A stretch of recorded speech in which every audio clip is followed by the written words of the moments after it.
വാസസ്ഥലം കൃപാസനം, കൃപയുടെ വാസസ്ഥലം കൃപാസനം.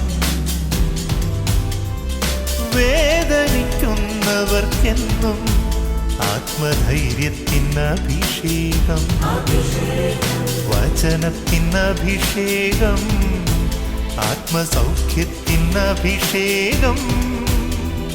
വരുവിൻ നിങ്ങൾ യേശുവിൻ സന്നിധേ, അവനേകം സാന്ത്വനം. കൃപയുടെ വാസസ്ഥലം കൃപാസനം, കൃപയുടെ വാസസ്ഥലം കൃപാസനം.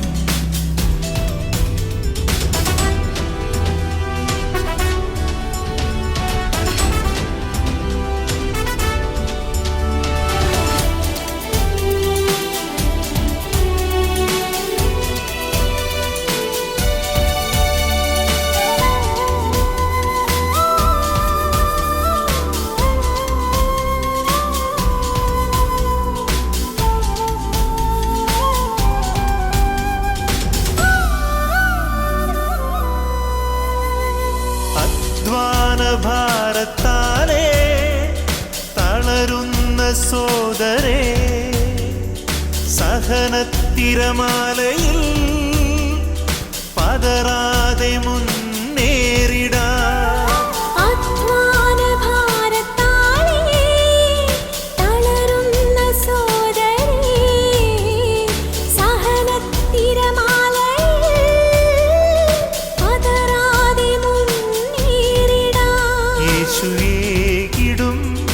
അഭിഷേകം സാന്ത്വനാഭിഷേകം, യേശുവേകിടും അഭിഷേകം സാന്ത്വനാഭിഷേകം.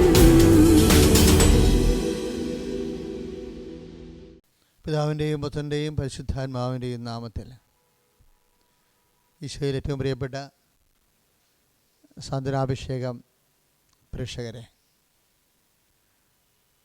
നമ്മൾ ചില സമയത്ത് നമ്മുടെ ജീവിതത്തിലെ നമ്മുടെ അല്ലാത്ത കാരണങ്ങളാൽ, ഇനിയിപ്പോൾ നമ്മുടെ ഉത്തരവാദിത്തത്തോടുകൂടിയുള്ള കാരണങ്ങളായാലും, ചില ജീവിത പ്രതിസന്ധികളിലെ ജീവിതകാലം മുഴുവൻ കുരിശെടുക്കുന്നവരുണ്ട്. അവരെ എത്ര പ്രാർത്ഥന കൂടിയാലും അവരുടെ മനസ്സിൽ അവരൊറ്റക്കാണല്ല സ്വകാര്യമായ ഭാരം മനസ്സുകൊണ്ടും ശരീരം കൊണ്ടുമൊക്കെ താങ്ങിപ്പോകുന്നത്. അവർക്ക് സങ്കടവും ഭാരമൊക്കെ ഉണ്ടാകും. അങ്ങനെയുള്ളവർ ഈ ശുശ്രൂഷ ശ്രദ്ധയോടെ കേൾക്കാൻ കർത്താവ് പ്രത്യേക അഭിഷേകം നൽകട്ടെ എന്ന് പ്രാർത്ഥിക്കുക. കാര്യം എൻ്റെ അനുഭവത്തിൽ വന്ന ഒരു വിഷയമാണ്. ഒരു സഹോദരി ഒരിക്കൽ ഒരു കുഞ്ഞിനെ കൊണ്ട് എൻ്റെ മുറിയിൽ വന്ന്, കുഞ്ഞെന്ന് പറഞ്ഞു കഴിഞ്ഞാൽ നല്ല ഹൈപ്പർ ആക്ടിവിറ്റിയുള്ള കുഞ്ഞാണ്.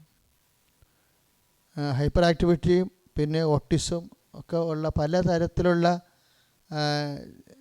ചാബല്യങ്ങൾ കാണിക്കുന്നില്ല. അവൻ ഒരു 10 മിനിറ്റ് കൊണ്ട് മുറി മുഴുവൻ മെസ്സാക്കി കളഞ്ഞു. എന്ന് വെച്ച് കഴിഞ്ഞാൽ എൻ്റെ അലമാരിയിൽ കൂടി മുകളിലോട്ട് കയറി, വെറുതെ പെട്ടെന്ന് ഇങ്ങനെ കയറി ആ അലമാരിയും കൂടി അവൻ താഴെ വീണ് എൻ്റെ മേശയിലെ വരിപ്പ് എല്ലാം ടേബിൾ ക്ലോത്തൊക്കെ വരച്ച് താഴെ ഇട്ടു. ഞാൻ വളരെ സംയമനത്തോടെ ഇരിക്കുമ്പോൾ അവരുടെ ആ കുഞ്ഞിൻ്റെ അമ്മയ്ക്ക് ഭയങ്കര വിഷമമുണ്ട്. പക്ഷേ ഇതാണ് അവസ്ഥ. കാര്യം അന്ന് ആ കുഞ്ഞിനെ കാണുമ്പോൾ എൻ്റെ മുമ്പിൽ ഒരു കാര്യം, വൈദ്യശാസ്ത്രം തോറ്റുപോയ ഒരു കേസാണിത്. കാര്യം എല്ലാ ഓട്ടിസം കുഞ്ഞുങ്ങളും ഓട്ടിസം ഉള്ളവരായിട്ട് തന്നെയാണ് ജീവിച്ചു പോണത്. കുറച്ച് അല്പസ്വല്പമൊക്കെ വ്യത്യാസം ഉണ്ടാകുന്നുള്ളൂ. പക്ഷേ ഈ കുഞ്ഞ് ഒരു ആനയുടെ, ഒരു തേക്കിൻ്റെ ഒരു ആന രൂപം എൻ്റെ അലമാരിയുടെ മുകളിൽ ഇരിപ്പുണ്ട്. അതെടുക്കാനാണ് ബുദ്ധിയും ബോധവും ഇല്ലാതെ അവൻ നേരെ ലംബമായിട്ട് കയറിപ്പോയത്. എന്നിട്ടാണ് അലമാരി. അപ്പോൾ എന്ത് ബുദ്ധിയുണ്ട് അവന്? ആ വീഴും എന്നൊക്കെ പറഞ്ഞാൽ ആര് കേൾക്കാൻ? ഒരു രക്ഷയുമില്ല. അപ്പോൾ ഈ കൊച്ചിനെയും കൂടെ അവർ ജീവിക്കണില്ലേ? എത്രയോ വർഷം ജീവിക്കുന്നത്. ഒരു ദിവസം അവരെന്നെ വിളിച്ച്, അച്ഛാ ഞാൻ ഫെഡപ്പായി, സഹിക്കാൻ പറ്റണില്ല, വാട്ട് ടു ഡു എന്ന് എന്നോട് ചോദിച്ചു. എന്താ ഞാൻ പറഞ്ഞു, എന്ത് പറ്റി? അതേ, എൻ്റെ മകനില്ലേ, ഞാൻ എൻ്റെ അപ്പൻ പത്രം വായിച്ചുകൊണ്ടിരിക്കുകയായിരുന്നു. അപ്പോൾ അപ്പൻ കണ്ണൂർ ഓപ്പറേഷൻ കഴിഞ്ഞിട്ട് കണ്ണടയൊക്കെ വെച്ച് കൂളിംഗ് ഗ്ലാസ് ഒക്കെ വെച്ച് പഞ്ഞിയൊക്കെ വെച്ച് അങ്ങനെ ഇരിക്കുക, സിക്കുക, ചെറിയ നീറിറക്കമുണ്ട്. അപ്പോൾ വേദനയോടെ അങ്ങനെയെങ്കിലും കണ്ണിൻ്റെ ടെസ്റ്റ് ചെയ്യാൻ വേണ്ടി അപ്പനിങ്ങനെ പത്രം കോച്ചിൽ കിടന്ന് പത്രം നോക്കിയാണ്. ഏതക്ഷരം കാണാൻ പറ്റുന്നുണ്ട്, ഏതക്ഷരം കാണാൻ പറ്റുന്നില്ലെന്ന് നോക്കിയപ്പോഴേ ഈ കുഞ്ഞിന് അവന് തോന്നിയത് അപ്പൻ അവൻ്റെ അടുത്ത് പാത്ത് കളിക്കണമെന്നാണ് തോന്നിയത്. പത്രം പൊക്കിയും താത്തി അവനുടനെ കളിയോടുകൂടി ഇങ്ങോട്ട് വന്നിട്ട് പത്രം മൊത്തം പറിച്ചോടുകൂടി പറിച്ചത് കൊച്ചിൻ്റെ കൈ തെറ്റിപ്പോയി അപ്പൻ്റെ കണ്ണാണ് പറിച്ചത്. അപ്പൻ്റെ ജീവൻ പോണ പോലെ അപ്പൻ ഒറ്റ അടിപ്പിച്ചു കൊടുത്തു. കുഞ്ഞ് അതോടുകൂടി മറിഞ്ഞു വീണ് അവൻ ഒരു ബോധം കെട്ട അവസ്ഥയിൽ കിടക്കുകയാണ്. അമ്മ ഹോസ്പിറ്റലിൽ നിന്ന് അവരെ ബൈപ്രൊഫഷണൽ നേഴ്സാണ്. അപ്പോൾ അത് ഹോസ്പിറ്റലിൽ നിന്ന് സന്ധ്യയ്ക്ക് വൈകുന്നു വരുമ്പോൾ കുഞ്ഞിങ്ങനെ തളർന്ന് കിടക്കണ കണ്ട് അപ്പോൾ കാര്യങ്ങളൊക്കെ തിരക്കി നോക്കിയപ്പോൾ ഇതാണ് ഒരു ആശ്വാസത്തിനാണ് വീട്ടിൽ വരണത്. വീട്ടിൽ വരുമ്പോൾ ഇതുപോലെയുള്ള അവസ്ഥയാണെങ്കിൽ പിന്നെ അവർക്ക് എന്നാ ജീവിതം. അപ്പോൾ എന്നെ വിളിച്ച് ചോദിച്ച് മടുത്തതുപോലെ പെട്ടെന്ന് വിളിച്ച് ചോദിച്ച്. അപ്പോൾ ഞാൻ ആ സമയത്ത് ജവമാരെ ചൊല്ലിക്കൊണ്ട് എൻ്റെ പള്ളിയുടെ വാരാന്ത് നടക്കുകയായിരുന്നു. അപ്പോൾ എന്നോട് ചോദിച്ചാൽ ഇതിങ്ങനെ സംഭവിച്ചു എന്ത് ചെയ്യുമെന്ന് ചോദിച്ചു. എനിക്ക് മടുത്തെന്ന് പറഞ്ഞു. മടുത്തെന്ന് പറഞ്ഞു. അപ്പോൾ നമുക്ക് ഇതുപോലെ മടുക്കുന്ന പോലെ നമുക്ക് തോന്നുന്നു. ശരിക്കും ജീവിതത്തിൽ ഇതുപോലെ പലരും മടുക്കുന്നവരുണ്ടാവും. അപ്പോൾ എനിക്കൊരു മറുപടിയില്ല. പക്ഷേ നമുക്കറിയാമല്ലോ, ഈശോയാണ് എല്ലാത്തിനും മറുപടി. അതെനിക്ക് കഴിഞ്ഞ 32 കൊല്ലമായിട്ട് അറിയാം. കാര്യം 10-21 ലക്ഷം മനുഷ്യരെ കൗൺസിൽ ചെയ്യുമ്പോൾ ഓരോ മനുഷ്യ ജീവിതത്തിലുണ്ടാകുന്നതിലൂടെ ചിലരോട് ഈശോ വളരെ ഇൻറ്റിമേറ്റായിട്ട് സംസാരിക്കുന്നത് നമുക്ക് കണ്ടിട്ടുണ്ട്. ഞാൻ പറഞ്ഞു, മോളെ 1 മിനിറ്റ് നീ ഒരു വിശ്വാസപ്രമാണം ചെല്ലാൻ പറഞ്ഞു. 1 മിനിറ്റ് ഒരു വിശ്വാസപ്രമാണം ചെല്ലാൻ പറഞ്ഞു. ഉടനെ അവളൊരു വിശ്വാസപ്രമാണം ചൊല്ലി. അപ്പോൾ എന്നോട് ചോദിച്ചു ചൊല്ലി കഴിഞ്ഞാൽ എന്ന് പറഞ്ഞു. നമ്മളെ ഡൊമസ്റ്റിക് ഡോർ എന്ന് ഈശോ പറയണം. സത്യം പറഞ്ഞാൽ എനിക്കറിയാൻ പറ്റില്ല ഡൊമസ്റ്റിക് ഡോർ എന്താണെന്ന്. അപ്പോൾ അവളെന്നോട് ചോദിച്ചു അച്ഛാ എന്നാ ഡൊമസ്റ്റിക് ഡോർ? ഞാൻ പറഞ്ഞു എനിക്കറിയത്തില്ല. കർത്താവിൻ്റെ ഒരു സന്ദേശം ഹൃദയത്തിൽ പൊന്തി വന്ന ഡൊമസ്റ്റിക് ഡോർ. അപ്പോൾ അങ്ങനെ ഒരു വാക്ക് ഇല്ല ശരിക്കും പറഞ്ഞാൽ. ഡൊമസ്റ്റിക് ഉണ്ട്, ഡോറുണ്ട്. ഇതിങ്ങനെ അസംബിൾ ചെയ്ത് ഒരുമിച്ച് വരികയാണ് മെസ്സേജ്. അപ്പോൾ ഞാനിങ്ങനെ ആലോചിച്ചപ്പോഴേ ഞാൻ പറഞ്ഞ മോളെ ഇത് ഒരു വീടിൻ്റെ ഡൊമസ്റ്റിക് പ്രൈവറ്റ് ഡോറാണ്, പബ്ലിക് ഡോറല്ല ഇത്. അപ്പോൾ പെട്ടെന്ന് എനിക്ക് സ്പാർക്ക് ചെയ്ത്, അതായത് പരിശുദ്ധാത്മാവിൻ്റെ സ്പാർക്കിങ്ങിൻ്റെ രീതികളതാണ്. ഒരു മെസ്സേജ് ഒരാളെ കൺവേ ചെയ്യണമെങ്കിൽ പരിശുദ്ധാത്മാവ് നമുക്കറിയാവുന്ന മീഡിയ ഉപയോഗിക്കും. ആ വിഷയം എനിക്ക് നേരത്തെ നന്നായിട്ട് കുറേ അനുഭവങ്ങളുള്ളതുകൊണ്ട് ഇത് വന്നപ്പോൾ തന്നെ എനിക്ക് ഏറെക്കുറെ ആംഗിൾ പിടി കിട്ടി. ഡൊമസ്റ്റിക് പ്രൈവറ്റാണ് ശരിക്കും പറഞ്ഞാൽ, വളരെ പ്രൈവറ്റാണ് പ്രൈവറ്റ് ഡോർ. അപ്പോൾ പബ്ലിക് ഡോറുണ്ട് വീടിന് ഫ്രണ്ട് വശം, അവിടെ കൂടിയാണ് പിരിവുകാരും പിന്നെ മറ്റു തരത്തിലുള്ള പൊതുപ്രവർത്തകരൊക്കെ വരുന്നത്. ഡൊമസ്റ്റിക് ഡോർ എന്ന് പറഞ്ഞാൽ എന്താണ്? മക്കൾ മാത്രം അപ്പൻ്റെ മുറിയിലോട്ട് പ്രവേശിക്കുന്ന റോഡാണ്, അല്ലെങ്കിൽ തെക്കേ മുറി ഒരു പ്രാർത്ഥനാ മുറിയിലോട്ട് പ്രവേശിക്കുന്ന റോഡ്, അത് എൻ്റെ വാതിലാണ്. അതാണ് ഡൊമസ്റ്റിക്.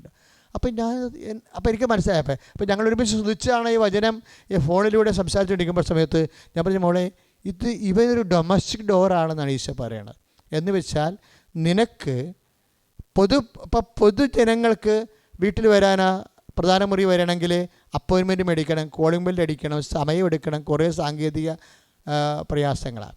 പക്ഷേ അപ്പന് തെക്കേ മുറി പ്രാർത്ഥനാ മുറിയിരിക്കുന്ന അപ്പന് അല്ലെങ്കിൽ പ്രധാന മുറിക്കുന്ന അപ്പൻ്റെ അടുത്തേക്ക് മകൾക്ക് വരുന്നതിന് വേണ്ടി ഫ്രണ്ട് ഡോറെ കൂടി വരേണ്ട കാര്യമില്ല. അതിന് സ്വകാര്യമായ വീട്ടുവാതിലുണ്ട്, വീട്ടുവാതിൽ ഡൊമസ്റ്റിക് ഡോർ. അപ്പോൾ വീട്ടിലോടെ പറഞ്ഞാൽ അവർക്ക് ഏത് സമയത്തും വരാം. ഞാൻ പറഞ്ഞു മോളെ ഇത് നന്നായിട്ട് തോന്നുന്നുണ്ട് കേട്ടോ, നീ ഇത് ഈശോ നമുക്കറിയാമല്ലോ ഈശോ പറഞ്ഞിട്ടുണ്ട്, ഒരു നാണയത്തുട്ടിന് 2 കുരുകൾ വിൽക്കപ്പെടുന്നില്ലേ, അതിലൊന്നുപോലും എൻ്റെ സ്വർഗസ്ഥനായ പിതാവ് അറിയാതെ താഴെ വീടുന്നില്ല. ഇതിൻ്റെ തകർച്ചയെല്ലാം കർത്താവിന് അറിയാം, അറിയാത്ത ഒരു തകർച്ചയില്ല. ലൂക്കാ 12:7 ഈ തകർച്ച പറയണത് ഇത് ഞാൻ അറിയാതെ ഒരു തകർച്ചയില്ല. അപ്പോൾ ഈ എപ്പിലെപ്സി അല്ലെങ്കിൽ ഈ ഓട്ടിസം ആയാലും ശരി കർത്താവിന് അറിയാവുന്നു.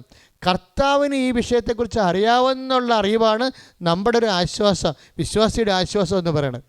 അപ്പോൾ ഞാൻ പറഞ്ഞ് ഈ കുഞ്ഞ് ഉള്ളിടത്തോളം കാലം, ഈ കുഞ്ഞ് ജീവിച്ചിടത്തോളം കാലം നിനക്ക് ഒരു റിസർവേഷനും ഇല്ലാതെ നിനക്ക് ഏത് സമയത്തും നിൻ്റെ ദൈവത്തിൻ്റെ അടുത്ത് വരാമെന്ന്. എനിക്കാണെങ്കിൽ ഇത് കേട്ടപ്പോൾ വല്ലാണ്ട് തോന്നി. എന്ന് വെച്ചാൽ ഇതൊരു വലിയൊരു സംഭവമാണല്ലോ.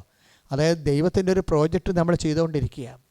അപ്പോൾ ദൈവം ഏൽപ്പിച്ച ഒരു ജോലി നമ്മൾ ചെയ്തുകൊണ്ടിരിക്കുമ്പോൾ അതിൻ്റെ കൺസെൻട്രേഷന് വേണ്ടി പ്രാർത്ഥനയിൽ അല്ലാതെയും അതിനുണ്ടാകുന്ന പ്രയാസങ്ങൾ, പ്രതിസന്ധികളൊക്കെ ഡിസ്കസ് ചെയ്യാൻ വേണ്ടി നമുക്ക് എപ്പോഴും ദൈവത്തിൻ്റെ അടുത്ത് വരേണ്ടി വരും.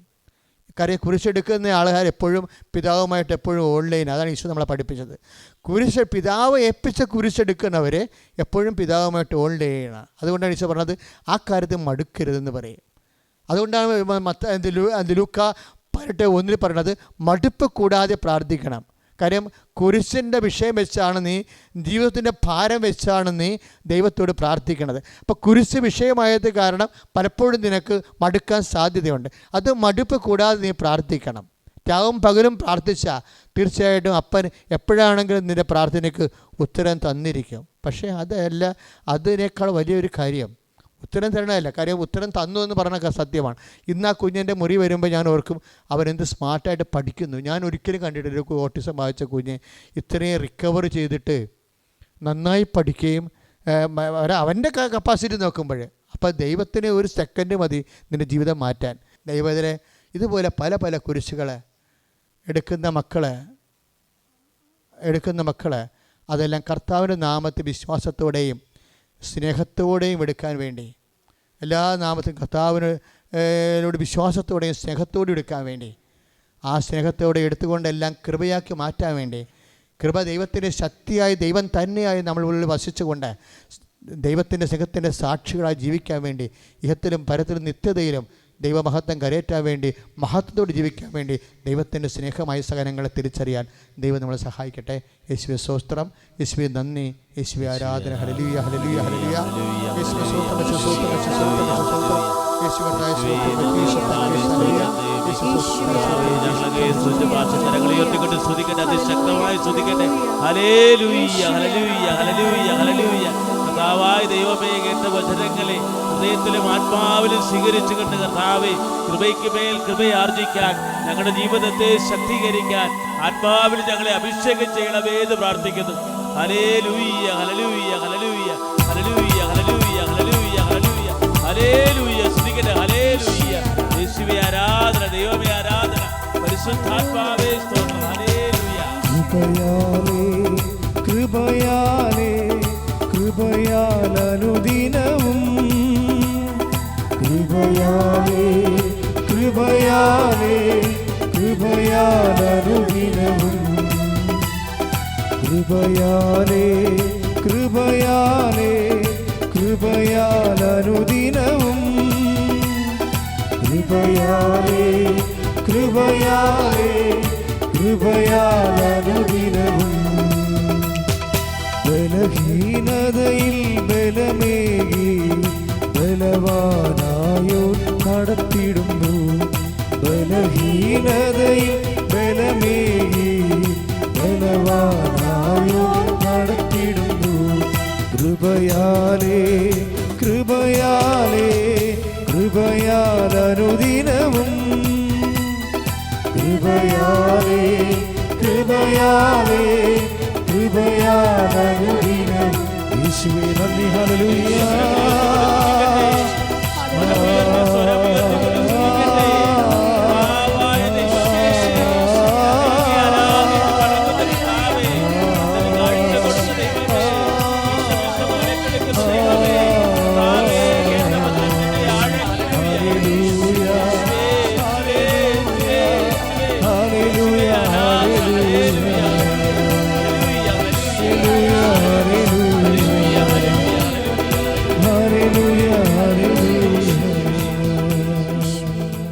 കുരിശനെ കൃപയാക്കാൻ, പ്രശ്നങ്ങളെ പ്രസാദപരമാക്കാൻ, നമ്മളെ സഹായിക്കാൻ, പ്രചോദിപ്പിക്കാൻ സാധ്യതയുള്ള മറ്റൊരു കുഞ്ഞിൻ്റെ സാക്ഷ്യമാണ്, ആ കുഞ്ഞിൻ്റെ മാതാപിതാക്കന്മാരുടെ സാക്ഷ്യമാണ് നമ്മളിപ്പോൾ കേൾക്കാൻ പോകുന്നത്. ഇതുപോലുള്ള കുഞ്ഞുങ്ങൾ, ഇതുപോലുള്ള സങ്കടകരമായ സാഹചര്യങ്ങൾ നമുക്കുണ്ടാകുമ്പോൾ പ്രാർത്ഥനയോടെ ഒരു കുരിശ് കൃപയായി മാറുമ്പോൾ ആത്മാവിനെ ശക്തിപ്പെടുത്തുന്ന ബോധ്യത്തോടുകൂടി ആ നിത്യതയിൽ നിനക്ക് മഹത്വം കരയേറ്റുമെന്നുള്ള ആഴമായ സത്യം തിരിച്ചറിഞ്ഞുകൊണ്ട് നമുക്ക് ഈ സാക്ഷ്യം പ്രാർത്ഥനാപൂർവ്വം കേൾക്കാം.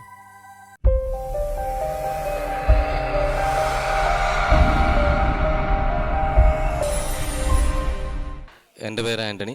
ഏളമക്കരയിൽ നിന്ന് വരുന്നു. എൻ്റെ കുഞ്ഞിന് വേണ്ടി സാക്ഷ്യം പറയുവാനാണ് എത്തിയിട്ടുള്ളത്. എൻ്റെ കുഞ്ഞിന് 2.5 മാസമായപ്പോഴത്തേക്കും അവനെ പാമ്പിൻ്റെ പടം പോലെ വന്നിട്ട് തൊലി പൊളിഞ്ഞു പോകുന്ന അവസ്ഥയിലായിരുന്നു. അത് ഭയങ്കര ചൊറിച്ചിലും ഉണ്ടായിരുന്നു. അവിടെ നിന്ന് വെള്ളവും ഒക്കെ ഒലിക്കുമായിരുന്നു. അവനെ ഞങ്ങൾ ഹോമിയോ ആയുർവേദം കാണിച്ച് കുറവില്ലാതായിരുന്നു. 3.5 മാസമായപ്പോഴത്തേക്കും അവന് വയറിളക്കവും തുടങ്ങി. 6 മാസമായപ്പോഴത്തേക്കും അവന് കാലൊക്കെ അനക്കാൻ പറ്റാത്ത അവസ്ഥയിലുമായി. വയറിളക്കം കുറഞ്ഞിട്ടുണ്ടായിരുന്നില്ല. ഒരു 10-12 പ്രാവശ്യങ്ങളിൽ ഒരു ദിവസം പോകുമായിരുന്നു. അങ്ങനെ ഞങ്ങൾ ലിസിയിൽ കാണിച്ചു. അപ്പോൾ ലിസിയിൽ ബ്ലഡൊക്കെ ടെസ്റ്റ് ചെയ്തിട്ട് പറഞ്ഞത് അവിടെ അതിന് ചികിത്സിക്കാൻ സജ്ജീകരണങ്ങളില്ല, വേറെ ഏതെങ്കിലും ഹോസ്പിറ്റലിൽ കൊണ്ടുപോയി കാണിച്ചു കൊള്ളാൻ പറഞ്ഞു. അങ്ങനെ ഞങ്ങൾ PUSൽ കൊണ്ടുപോയി കാണിച്ചു. PUSൽ ബ്ലഡെല്ലാം ടെസ്റ്റ് ചെയ്തിട്ട് അവർ പറഞ്ഞു ഇതിന് പ്രത്യേകിച്ച് മരുന്നൊന്നും കൊടുക്കാനില്ല, ഞങ്ങളിപ്പോൾ തൽക്കാലം മരുന്നുകളെ കൊടുക്കാം, പ്രാർത്ഥന, ശക്തമായുള്ള പ്രാർത്ഥന വേണം, എന്നാലും മാത്രമേ അവൻ്റെ ജീവൻ രക്ഷിക്കാൻ കഴിയുള്ളൂ എന്നാണ് പറഞ്ഞത്. അപ്പോൾ ഞങ്ങൾ ICUവിൽ അഡ്മിറ്റാക്കി. അവർ പറഞ്ഞു ഇൻഫെക്ഷൻ വന്നു കഴിഞ്ഞാൽ ഞങ്ങളുടെ കയ്യിൽ നിൽക്കില്ല, ഇത് ഒരു കാട്ടുതീ പോലെ പടരും, അവർക്കൊന്നും ചെയ്യാൻ കഴിയില്ല എന്നാണ് പറഞ്ഞത്. 50-50 ചാൻസ് അത്രേ അവർ പറഞ്ഞുള്ളൂ. അങ്ങനെ ആൽബുമിൻ കുറവായിരുന്നു, അതിന് പ്രോട്ടീൻ കുറവായിരുന്നു, ബ്ലഡ് കൗണ്ട് കുറവായിരുന്നു, WBC കൗണ്ട് കൂടുതലായിരുന്നു. അങ്ങനെ ആൽബുമിൻ ഇഞ്ചക്ഷൻ 3 എടുത്തു. അങ്ങനെ പിന്നെ ഞങ്ങളപ്പോൾ അയൽവക്കത്തുള്ള ഒരു ചേച്ചിമാരൊക്കെ പറഞ്ഞപ്പോൾ കൃപാസനത്തെക്കുറിച്ച് പറഞ്ഞു. ഞാനിവിടെ ഒരു മെയ് 20-ാം തീയതി വന്നിട്ട് ഉടമ്പടി പ്രാർത്ഥനയെക്കുറിച്ചൊക്കെ അന്വേഷിച്ചു. എൻ്റെ നിബന്ധനകൾ കിട്ടി കഴിഞ്ഞപ്പോൾ ഞാൻ എൻ്റെ ഭാര്യയോട് വന്ന് പറഞ്ഞു. ഭാര്യ 26-ാം തീയതി വന്ന് ഇവിടെ വന്ന് ഉടമ്പടി എടുത്തു. ഞങ്ങൾ ആദ്യം ജൂൺ 3-ാം തീയതി ആദ്യത്തെ ഞായറാഴ്ച ഉടമ്പടി ദാനത്തിൽ പങ്കെടുത്തു. അന്നത്തെ ആരാധനയ്ക്ക് ശേഷം അച്ഛൻ തലയിൽ കൈവച്ച് പ്രാർത്ഥിച്ചു കുഞ്ഞിൻ്റെ. അതിനുശേഷം ഞങ്ങൾ 4-ാം തീയതി ബ്ലഡ് ചെക്ക് ചെയ്യാൻ പോകേണ്ട ദിവസമായിരുന്നു. ബ്ലഡ് ചെക്ക് ചെയ്യാൻ പോയി, ചെക്ക് ചെയ്തു. പിറ്റേ ദിവസം ഡോക്ടറെ കണ്ടു. ഡോക്ടറെ കണ്ടപ്പോൾ പറഞ്ഞത് ആൽബുമിൻ അവൻ്റെ കൂടാതിരുന്ന ആൽബുമിൻ 3 ആയിട്ടുണ്ട്, ഇപ്പോൾ ഒരു കൺട്രോളിലായിട്ടുണ്ട്. പക്ഷേ ഒരു കുഴപ്പമുള്ളത് അവൻ്റെ WBC കൗണ്ട് 36,000 ആയിരിക്കുകയാണ്. അത് ഒട്ടും കുറയുന്നില്ല. അത് ലുക്കേമിയയുടെ സ്റ്റേജിലാണ്. അത് ലുക്കേമിയ എന്ന് പറഞ്ഞാൽ ബ്ലഡ് ക്യാൻസറാണ്, ബ്ലഡ് ക്യാൻസറിൻ്റെ സ്റ്റേജിലാണ്. അത് കൺഫേം ചെയ്യാൻ പറ്റിയിട്ടില്ല. കൺഫേം ചെയ്യണമെങ്കിൽ അപ്പോൾ ഞാൻ ചോദിച്ചു ഈ സ്കിന്നിൻ്റെ കംപ്ലയിൻ്റ് ഉണ്ടെങ്കിൽ ഇത് കൂടില്ലേ, WBC കൊണ്ട് കൂടാൻ സാധ്യതയില്ലേ ഡോക്ടർ എന്ന് ചോദിച്ചു. അതൊരു പോസിബിലിറ്റി മാത്രമാണ്. നിങ്ങൾ അങ്ങനെയാണെങ്കിൽ വേറെ ഏതെങ്കിലും ഡെർമറ്റോളജിസ്റ്റിനെ കാണിച്ച് ഒരു ഒപ്പീനിയൻ എടുത്തോളൂ, പക്ഷെ അത് ഒരു സാധ്യത വളരെ കുറവാണ് അതിന് എന്ന് പറഞ്ഞു. ഞങ്ങൾ അങ്ങനെ തന്നെ വേറെ ഡെർമറ്റോളജിനെ കാണിച്ചു. പക്ഷേ പുള്ളിയും പറഞ്ഞത് ഇത് അവൻ്റെ ചൊറിച്ചിൽ മാറാനേ പറ്റുള്ളൂ, ഇത് രോഗം മാറണമെങ്കിൽ 2-2.5 വർഷത്തോളമെങ്കിലും എടുക്കും. അവന് ചൊറിച്ചിൽ മാറാൻ വേണ്ടി മാത്രമേ തുള്ളി മരുന്ന് തരാം, വേറെ അകത്ത് മരുന്ന് കൊടുക്കാനില്ല എന്നാണ് ആ ഡോക്ടറും പറഞ്ഞത്. അങ്ങനെ ഞങ്ങൾ ഇവിടുത്തെ ഉടമ്പടി തൈലവും പറ്റാറുണ്ടായിരുന്നു. ഈ ഒരു തുള്ളി മരുന്ന് ഒരു ദിവസം പുരട്ടി 2-ാമത്തെ ദിവസം തന്നെ അവൻ്റെ തൊലിയൊക്കെ സ്കിന്നെല്ലാം നല്ല സോഫ്റ്റായി, എല്ലാം അവൻ്റെ പൊട്ടി ഒലിച്ചിരുന്നതൊക്കെ ഉണങ്ങി.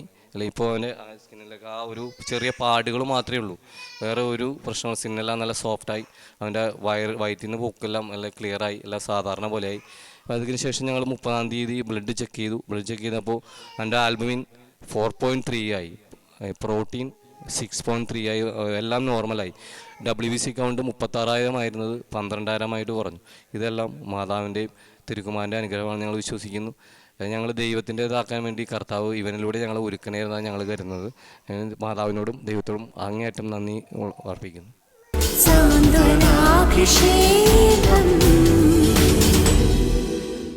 പ്രിയമുള്ളവരെ, നമ്മൾ ഈ കുഞ്ഞിൻ്റെ മാതാപിതാക്കന്മാരുടെ ആധ്യാത്മിക അനുഭവങ്ങൾ കേൾക്കുകയായിരുന്നു. പ്രയാസ നിമിഷങ്ങളിൽ ചങ്ക് നുറുങ്ങിയാണെങ്കിലും അവർ ദൈവത്തിൽ, ഈശോയിൽ വിശ്വസിച്ചു. വിശ്വാസം ഒരു പരിധി കഴിഞ്ഞാൽ പിന്നെ ദൈവം റെസ്പോണ്ട് ചെയ്യും. അത് നമുക്ക് ഇവർ തന്നെ ഒരു മാതൃക. ഇങ്ങനെ 1000 മാതൃകയുണ്ട്. നമ്മളെ വിശ്വാസത്തിൻ്റെ ആദ്യ ഭാഗം കഴിയും, 2nd ഫ്ലോറിലേക്ക് പ്രവേശിച്ചിട്ട് നമ്മൾ പിന്നെ വിഡ്രോ ചെയ്യുന്നതാണ് പലപ്പോഴും കണ്ടുവരുന്നത്. ഇതല്ല, കാര്യങ്ങൾ അഡ്വൈസറി ആയിട്ടും പ്രതികൂലമായിട്ട് നീങ്ങുമ്പോഴും വിശ്വാസത്തോടെ നമ്മൾ പിന്നെയും പ്രത്യാശയോടെ നമ്മൾ നീങ്ങും. അങ്ങനെ പ്രത്യാശയോടെ നീങ്ങുന്നവരോട് ദൈവം സംസാരിക്കും, ദൈവം സ്പർശിക്കും. അവർ താൽക്കാലികമായിട്ട് തള്ളിക്കളഞ്ഞാലും വിട്ടുമാറാൻ നിൽക്കുന്ന ആൾക്കാരെ സുവിശേഷത്തിൽ ഈശോ സന്ധിക്കാൻ കണ്ടിട്ടില്ലേ? ആ സന്ധിക്കുന്ന ഈശോയാണ്. നിൻ്റെ സഹനങ്ങൾ നിങ്ങൾ സന്ധിക്കുന്ന ഈശോയാണ് ഇപ്പോഴിവിടെ. ഈ കുഞ്ഞിനെ സുഖപ്പെടുത്തിയ ഈശോ ഇപ്പോൾ ഇവിടെ ആരാധനയിൽ സാന്നിധ്യം നൽകിക്കൊണ്ട് ഈ ആരാധനയിൽ പങ്കെടുക്കുന്ന എല്ലാ മക്കളെയും, സമീപസ്ഥരെയും വിദൂരസ്ഥരെയും കർത്താവിൻ്റെ കൃപയാൽ നിറച്ച് ശക്തിപ്പെടുത്താൻ വേണ്ടി ആഴമായി വിശ്വാസം ക്രമീകരിച്ചുകൊണ്ട് ദൈവസ്നേഹം ഹൃദയത്തിൽ സൂക്ഷിച്ചുകൊണ്ട് നമുക്ക് ഈ ആരാധന പങ്കെടുക്കാം. യേശുവേ സ്തോത്രം, യേശുവേ നന്ദി, യേശുവേ ആരാധന. ഹല്ലേലൂയ.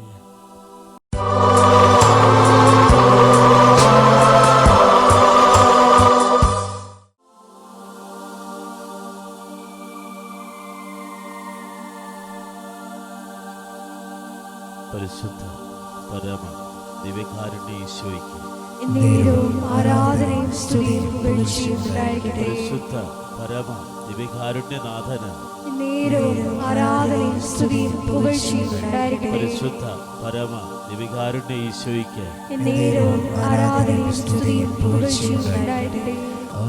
ആരാധന ആരാധന ആരാധന ആരാധന ആരാധന ആരാധന ആരാധന യേശുവേ നന്ദി. ഹല്ലേലൂയ. കരങ്ങൾ ഉയർത്തിക്കൊണ്ട് സ്തുതിക്കട്ടെ. ഇരു കരങ്ങൾ ഉയർത്തി മനമുയർത്തി സ്തുതിക്കട്ടെ. യേശുവേ എന്ന് വിളിച്ചപേക്ഷിക്കട്ടെ. കർത്താവായ ദൈവമേ, ഞങ്ങളങ്ങേ സ്തുതിച്ച് പ്രാർത്ഥിക്കുന്ന കർത്താവേ, ആരാധിക്കുന്ന ദൈവമേ, മഹത്വപ്പെടുന്ന കർത്താവേ, കർത്താവായ ദൈവമേ, സുവാഴ്ത്ത 10 മകട്ടോടെ പ്രാർത്ഥിക്കുന്നു കർത്താവേ. അങ്ങേ വിളിച്ചപേക്ഷിച്ച് പ്രാർത്ഥിക്കുന്നവർ, അങ്ങയുടെ നാമം വിളിച്ചപേക്ഷിച്ച് പ്രാർത്ഥിക്കുന്നവർ സുരക്ഷിതരാണെന്ന് വിശ്വസിക്കുന്ന കർത്താവേ, ആരാധന ദൈവമേ. ഹല്ലേലൂയ, ഹല്ലേലൂയ, ഹല്ലേലൂയ. കർത്താവേ, തീരാരോഗികളുടെ കർത്താവേ, മാനസിക വിഷമതയിൽ കഴിയുന്നവരുടെ കർത്താവേ, കടഭാരത്തിൽ ജീവിക്കുന്നവരുടെ കർത്താവേ, ദുഃഖദുരിതത്തിൽ കഴിയുന്നവരുടെ കർത്താവേ, മാരക രോഗങ്ങൾക്ക് അടിമപ്പെട്ട് കഴിയുന്നവരുടെ കർത്താവേ, എന്റെ ഈശോയെ, ക്യാൻസർ രോഗികളുണ്ട്, തൈറോയ്ഡ് രോഗികളുടെ കർത്താവേ, ഡയബറ്റീസ് എക്സാം എഴുതുന്നവരുടെ കർത്താവേ, ഹല്ലേലൂയ സമർപ്പിക്കുന്നു. ഹല്ലേലൂയ, ഹല്ലേലൂയ, ഹല്ലേലൂയ. നല്ലൊരു ഈശോയുടെ ഉന്നതമായ നാമത്തിന് സ്വസ്ത്രം ചെയ്ത് കർത്താവേ. കർത്താവേ, ഞങ്ങൾ ഈ സമയമെല്ലാം അങ്ങയുടെ തൊട്ടറിവുള്ള സാക്ഷ്യങ്ങൾ കേൾക്കുകയാണ് കർത്താവേ. വചനം കേട്ടപ്പോൾ കുരിശ് എങ്ങനെയാണ് കൃപയാകുകയും മാറുന്നത്, പ്രശ്നങ്ങൾ എങ്ങനെയാണ് പ്രസാദപരമായി മാറുന്നതെന്ന് കർത്താവേ നീ ആത്മാവിൽ വെളിപ്പെടുത്തി കർത്താവേ. ഈ ആരാധനയെ സമീപസ്ഥം കർത്താവ് വിദൂരസ്ഥമായി ഈ ആരാധനയിൽ പങ്കെടുത്ത് പ്രാർത്ഥിക്കുന്ന ഓരോ മക്കളും കർത്താവ് ഇതുപോലെ അനവധിയായ കുരിശുകൾ കർത്താവ് പേറുന്നവരാണ്. അതിനർത്ഥം പോലും അറിയാതെ കുരിശ് ഞെരുങ്ങി കർത്താവ് കുരിശോടുകൂടി വീണിട്ട് കർത്താവ് അങ്ങ് നിലംപരിശായി പോകുന്ന റൈസേ, അവർക്കെല്ലാം ആശ്വാസമായി, അവർക്കെല്ലാം ഉയർത്തുന്നേൽപ്പായി കർത്താവ്. എല്ലാ കുരിശുകളും കർത്താവ് നീ കൃപ വെച്ചിട്ടുണ്ട് കർത്താവ്. ആ കുരിശെടുക്കാനുള്ള അഭിഷേകമാണ് കർത്താവ് ഏറ്റവും വലുതെന്ന് കർത്താവ് നീ പഠിപ്പിച്ചില്ല കർത്താവ്. ഇപ്പോൾ കർത്താവ് ആരാധന പങ്കെടുക്കുമ്പോൾ കർത്താവ് മക്കൾ ഇല്ലാത്തവർ കർത്താവ്, വിവാഹം താമസിക്കുന്ന കർത്താവ്, ഭവനമില്ലാത്ത കർത്താവ്, സ്ഥലമില്ലാത്ത കർത്താവ്, ഉള്ള ഭവനം താമസിച്ചൊരു കർത്താവ്, അവിടെ വലിയ ക്ലേശവും വാഗ്വാദങ്ങളും വഴക്കുമായി കർത്താവ്, അയൽവാസം ഭിന്നത കർത്താവ്, വിറ്റുചുട്ട് എവിടെയെങ്കിലും പോയാൽ മതി എന്ന് കർത്താവ് വിചാരിച്ച് നരകം പോലെ കർത്താവ് വേദന അനുഭവിക്കുന്നുണ്ട് കർത്താവ്. അവരെല്ലാം കർത്താവ് ഇപ്പോൾ സ്പർശിക്കുന്ന കർത്താവ്, അവരനുഭവിക്കുന്ന കുരിശുകളുടെ പൊരുളുകൾ കർത്താവ് അത് ഏറ്റെടുക്കുവാൻ കർത്താവ് അങ്ങ് ആഗ്രഹിക്കുന്ന സമയം വരെ, അങ്ങ് ആഗ്രഹിക്കുന്ന സ്ഥലം വരെ കർത്താവ് അത് അങ്ങയുടെ നാമത്തെ മഹത്വം വരെ കൊണ്ടുപോയി കർത്താവ്. ഭൂമി കർത്താവ് യോഹന്നാൻ 17:4 പ്രാർത്ഥിക്കുന്നു, ഞാൻ ഭൂമിയിൽ അങ്ങേ മഹത്വപ്പെടുത്തി അങ്ങേ പക്കലെല്ലാം മഹത്വപ്പെടുത്തി പ്രാർത്ഥിച്ചു കർത്താവ്. യേശു ക്രിസ്തു കർത്താവ് നീ കുരിശെടുത്തപ്പോൾ കർത്താവ് പിതാവിനെ മഹത്വപ്പെടുത്തി കൊടുത്തതുപോലെ കർത്താവ് ഞങ്ങൾക്കെടുക്കുന്ന കുരിശ് കർത്താവ് തിരുഹിതം പോലെ കർത്താവ് നിന്റെ ഇതാ കർത്താവിന് ദാസ്യം എന്ന് പറഞ്ഞ് കർത്താവ് അമ്മയെപ്പോലെ സ്വീകരിച്ച് കർത്താവ് നിന്റെ തിരുമനസ് പോലെ നിറവേറ്റ കർത്താവ് യേശുവിനെ പോലെ പ്രാർത്ഥിച്ചു കർത്താവ് ഈ ഭൂമി കർത്താവ് നിന്റെ നാമത്തെ മഹത്വപ്പെടുത്തി കർത്താവ് നിത്യത പ്രാപിക്കുവാനും ഈ കാലഘട്ടങ്ങളിൽ ആവശ്യമായ സകല സാഹചര്യങ്ങളെ അതിജീവിക്കാൻ ആവശ്യമായ ആത്മശക്തി ആവഹിക്കാൻ വേണ്ടി കർത്താവ്, ആവശ്യമായ വിശ്വാസത്തെ കർത്താവ്, ആവശ്യമായ സൗഖ്യത്തെ കർത്താവ് മക്കൾ നിറക്കണമേ. ഹല്ലേലൂയ, ഹല്ലേലൂയ, ഹല്ലേലൂയ. കരങ്ങൾ ഉയർത്തിക്കൊണ്ട് സ്തുതിക്കട്ടെ. ഹല്ലേലൂയ. കർത്താവായ ദൈവമേ സ്തുതിക്കുന്നു. Hallelujah, hallelujah. കുരിശെടുത്തുകൊണ്ട് അനുഗമിക്കാൻ പറഞ്ഞ കർത്താവേ ഞങ്ങളുടെ ജീവിതത്തിൽ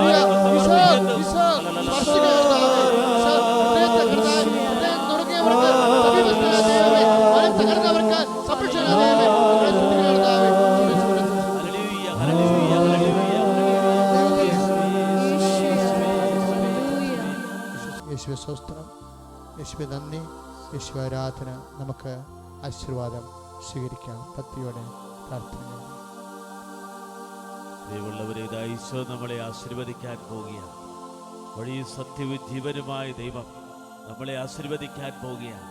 നിന്റെ ജീവിതഭാരം കുരിശുമെടുത്ത് അനുഗമിക്കാൻ പറഞ്ഞ കർത്താവിൻ്റെ മുന്നിൽ നിന്റെ ഭാരങ്ങൾ, നിന്റെ രോഗങ്ങളാകുന്ന കുരിശ്, നിന്റെ കടങ്ങളാകുന്ന കുരിശ്, നിന്റെ ജീവിത വ്യഗ്രതയാകുന്ന കുരിശ്, നിന്റെ കിട്ടാക്കടങ്ങളാകുന്ന കുരിശ്, നിന്റെ ജീവിതത്തിൽ എന്ത് ചെയ്യണമെന്നറിയാതെ വെമ്പൽ കൊള്ളുന്ന വിഷമിക്കുന്ന ജീവിത അവസ്ഥകളാകുന്ന കുരിശ്, മാരക രോഗങ്ങളാകുന്ന കുരിശ്, ജീവിത പങ്കാളിയുടെ മദ്യപാനമാകുന്ന കുരിശെടുത്തുകൊണ്ട് കർത്താവേ, അങ്ങേ ഞങ്ങൾ അനുഗമിക്കാൻ, അങ്ങേ അഭിഷേകം പ്രാപിക്കാൻ നീ ഉയർത്തപ്പെടുമ്പോൾ സമസ്തരെയും നിന്നിലേക്ക് ആകർഷിക്കുമെന്ന് വിശ്വാസത്തോടു കൂടി ഇരു കരങ്ങൾ ഉയർത്തിക്കൊണ്ട് ശക്തമായി സ്തുതിക്കട്ടെ.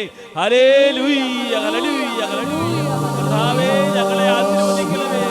ഹല്ലേലൂയ, ഹല്ലേലൂയ. ഈശോയേ, ഞങ്ങളെ ആശീർവദിക്കണമേ. കർത്താവായ ദൈവമേ, കർത്താവേ, ശുശ്രൂഷ ലോകത്തിന്റെ വിവിധ കോണുകളിൽ നിന്ന് കർത്താവേ ഇപ്പോൾ പങ്കുചേർന്ന് പ്രാർത്ഥിക്കുന്നവര്, ഇപ്പോൾ മുട്ടുമേൽന്ന് പ്രാർത്ഥിക്കുന്നവര്, അവിടെ രോഗദുരിതങ്ങള്, അവിടെ കടഭാരങ്ങള്, അവിടെ ജീവിത വ്യഗ്രതകള്, അവിടെ കുടുംബത്തിലെ തകർച്ചകള് കർത്താവേ, അവർ വിശ്വസിക്കുന്നു മറ്റൊരുത്തരിൽ രക്ഷയില്ല, രക്ഷ യേശുക്രിസ്തുവിൽ മാത്രമാണ് വിശ്വസിച്ചുകൊണ്ട് പ്രാർത്ഥിക്കുന്ന ദൈവജനത്തെ ആശീർവദിക്കുന്നവർ നന്ദി പറയുന്നു. ഹല്ലേലൂയ, ഹല്ലേലൂയ, ഹല്ലേലൂയ, ഹല്ലേലൂയ. യേശുവേ, യേശുവേ, യേശുവേ, യേശുവേ, യേശുവേ, യേശുവേ. പരിശുദ്ധ പരമ ദിവ്യകാരുണ്യ ഈശോയ്ക്ക് ആരാധനയും സ്തുതിയും പുകഴ്ചയും നമ്മുടെ ജീവിത ഭാരങ്ങൾ ഏറ്റെടുത്ത പരിശുദ്ധ പരമ ദിവ്യകാരുണ്യ ഈശോയ്ക്ക് ആരാധനയും സ്തുതിയും പുകഴ്ചയും ഉണ്ടായിരിക്കട്ടെ. നമ്മളെയും ലോകത്തിന് നാനാഭാഗങ്ങളിലിരുന്ന് ഈ ശുശ്രൂഷ അഭിഷേകമായി പങ്കുചേർന്ന് ആരാധിക്കുന്നവരെ സമർപ്പിച്ച പരിശുദ്ധ പരമ ദിവ്യകാരുണ്യ ഈശോയ്ക്ക് ആരാധനയും സ്തുതിയും പുകഴ്ചയും ഉണ്ടായിരിക്കട്ടെ.